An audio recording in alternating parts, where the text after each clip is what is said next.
네, 대장동 개발 특혜 의혹을 수사하고 있는 검찰이 김만배 씨 구속영장 재청구를 앞두고 막바지 조사에 주력하고 있습니다. 앞서 한 차례 영장이 기각된 터라 신중을 기하는 분위기인데요. 취재 기자 연결해 보겠습니다. 김경수 기자. 네, 서울중앙지방검찰청입니다. 예. 자, 어제 핵심 인물들 여러 명이 소환 조사를 받았는데요. 오늘도 지금 조사가 이루어지고 있죠. 네, 검찰은 오늘은 당시 개발 사업을 담당한 성남시청 실무자를 참고인으로 불러서 조사를 하고 있습니다. 성남시청 도시균형발전과 소속 주무관인데 앞서 검찰은 도시균형발전과를 압수수색해서 사업 인허가 관련 자료들을 확보하기도 했습니다. 당시 사업 추진 과정에 문제가 없었는지 살피려는 의도로 보입니다. 어제는 대장동 의혹의 핵심 인물 4명 가운데 이미 구속 기소된 유동규 전 성남도시개발공사 기획본부장을 제외한 나머지 3명, 김만배, 남욱, 정영학 씨가 조사를 받았습니다. 또 화천대유에서 퇴직하며 50억 원을 받은 곽상도 의원 아들 광모 씨가 지난 21일에 이어 어제 두 번째 검찰 조사를 받았습니다.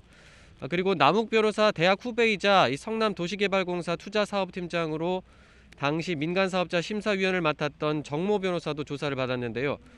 검찰은 김만배 씨가 유동규 전 본부장에게 개발 수익 700억 원을 약속했다는 의혹과 함께 곽상도 의원에게는 사업에 도움을 준 대가로 아들을 통해 50억 원을 전달한 건 아닌지 등을 살피고 있습니다. 검찰이 구속영장 청구를 앞두고 핵심 인물 여럿을 동시에 부르면서 막바지 혐의 다지기에 주력하는 모습입니다. 애초 이번 주 안에 김만배 씨 구속영장을 재청구할 수도 있다는 게 검찰 관계자 설명이었는데 늦춰질 가능성이 높아 보입니다. 앞서 한 차례 김 씨 구속영장이 소명 부족을 이유로 기각돼서 체면을 구겼는데 또다시 영장이 기각되면 향후 수사에 차질이 불가피하기 때문입니다.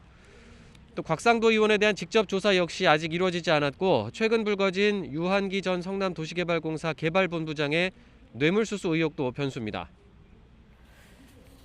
네, 앞서 검찰이 유동규 전 본부장이 예전에 사용하던 휴대전화를 확보했다 이렇게 알려졌었는데요. 그런데 검찰이 확보한 이 휴대폰이 유동규 씨가 사용하던 휴대폰인지 아닌지 이게 확인이 안 됐다면서요?